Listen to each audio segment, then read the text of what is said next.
What's up, everyone? Mr. NoobTube Gamer. Today we're playing Team Fortress 1 in 2024, 25 years later. It's always just a weird feeling going back and playing a game that's about as old as you are, but I'm sure there are also a lot of 16-year-olds that play Team Fortress 2, so if you're 16 and under, then you weren't even born yet when Team Fortress 2 came out. Never mind Team Fortress 1. Team Fortress is a series that started off originally as a mod for Quake, but then eventually became a standalone game. This is actually a mod of the first Half-Life, and when I went back to the recording of this gameplay in my video files, it actually showed up as Half-Life and not Team Fortress. So this is a game that I kind of dabbled in a little bit back in 2011, 2012 when I first got into Team Fortress 2. I'm like, there's another Team Fortress game? I'm gonna go ahead and buy that on Steam for like $10 or whatever it was back then. And it definitely wasn't what I expected coming in. First of all, the graphics and everything are obviously a lot less than what we got in Team Fortress 2, but it also came out almost a decade before Team Fortress 2, so that makes sense. But, you know, my 13, 14-year-old self didn't really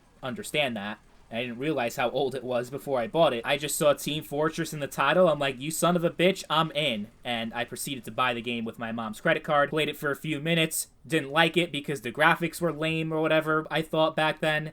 And I never really played it again. Until now. I figured I've recently been playing a whole bunch of old Valve multiplayer games, specifically Counter-Strike games. Like, why not go back to Team Fortress 1, aka Team Fortress Classic? And when you actually play the game, you can tell that it is very, very similar, actually, to Team Fortress 2. It has pretty much the same classes between the Heavy, Scout, Engineer, etc., etc. And aside from maybe the movement system and, you know, certain aspects of the gunplay, of course, it's a lot more polished in Team Fortress 2, but otherwise it plays mostly very similar to TF2. That if you go and play it, assuming Team Fortress 2 was your first Team Fortress game, which I think is the case for like 99% of people, then if you play this, you're going to be like, oh yeah, this is Team Fortress. Like, you're not going to be like, oh my god, this is like so much different than what I'm used to. Like, for example, going from like Modern Warfare 3, the new Call of Duty game, to Call of Duty 1 that was released in 2003. They're just entirely, like, they play completely different. That, like, it's hard to believe they're a part of the same game series. Same thing, like, if you go from Fallout 4 to Fallout 1, completely different games that play completely different from one another. I would even say that Team Fortress 1 and Team Fortress 2 play more in common with each other than Battlefield 1942 and Battlefield 2042. I'm sure for most people, including myself when I first played, the graphics are going to be a huge turnoff. There's also a much smaller player base in this game. There aren't that many populated servers. I was still able to get into one of them, and every, like, 2 seconds, they're flashing a Patreon link in front of me while I'm trying to play the game, because I guess they're desperate for money or something, I don't know. I've never run a server before in a game, so I'm not sure exactly how much it costs to host your own server, but the point I'm trying to make is that the community is just a tiny, tiny, tiny fraction compared to TF2, mostly because Team Fortress 2 is not only a newer game, but is also free to play, which Team Fortress 1 is not. But having just been on sale on the holiday sale on Steam for like 60 cents, it practically is free. And when it's not on sale, it's like $5. But I know another big appeal for Team Fortress 2 is the modding scene for that game that is still going strong so many years later. Obviously, with Team Fortress 1, that pretty much has ended. Like, no one's really working on big Team Fortress 1 mods anymore, and no one's really modding the game that much. So if, like, that is something that you really care about, then obviously Team Fortress 2 is going to be the better I would say, like, all across the board, Team Fortress 2 is going to be the better option. Like, if you have to choose between games. But I would say the value mostly comes in just having a nice little history lesson for the series for Team Fortress. If you're a huge TF2 fan, you kind of get to see how it got started.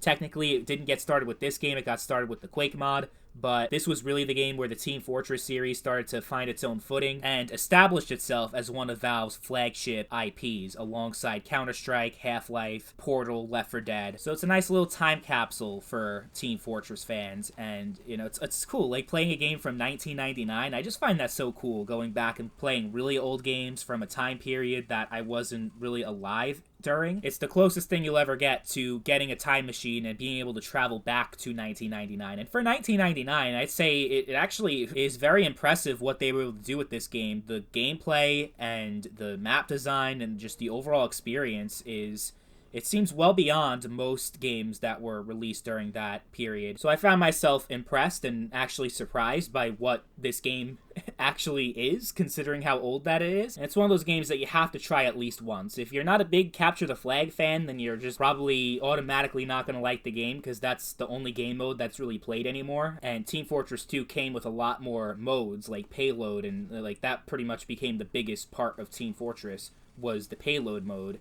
And that was not a part of Team Fortress 1. So, yeah, in a lot of ways, it's more limited. It doesn't have as much going for it, but that's a good thing, because you want the sequel to be better, and you want the sequel to have more features and more stuff going for it and take the series to the next level. And that's, of course, what Team Fortress 2 did to the Team Fortress series. Unfortunately, it's kind of overstayed its welcome. I think we're long past due for a Team Fortress 3. Whether or not we're actually ever going to get one remains to be seen. Very questionable, because it's been so long, and Valve doesn't really make a whole lot of games anymore. Even their new Counter-Strike 2 is more of a rework of CSGO than actually a new game that they built from scratch. Hopefully they do. I think a new Team Fortress game with more modern gameplay mechanics and just taking advantage of new technology and new hardware capabilities, that would have a lot of potential and could be a great game. Unfortunately, as the years go on, it seems less and less likely that it's ever going to happen, but at least if you ever get tired of TF2, you can go back and play Team Fortress 1. It's still a pretty solid game in 2024.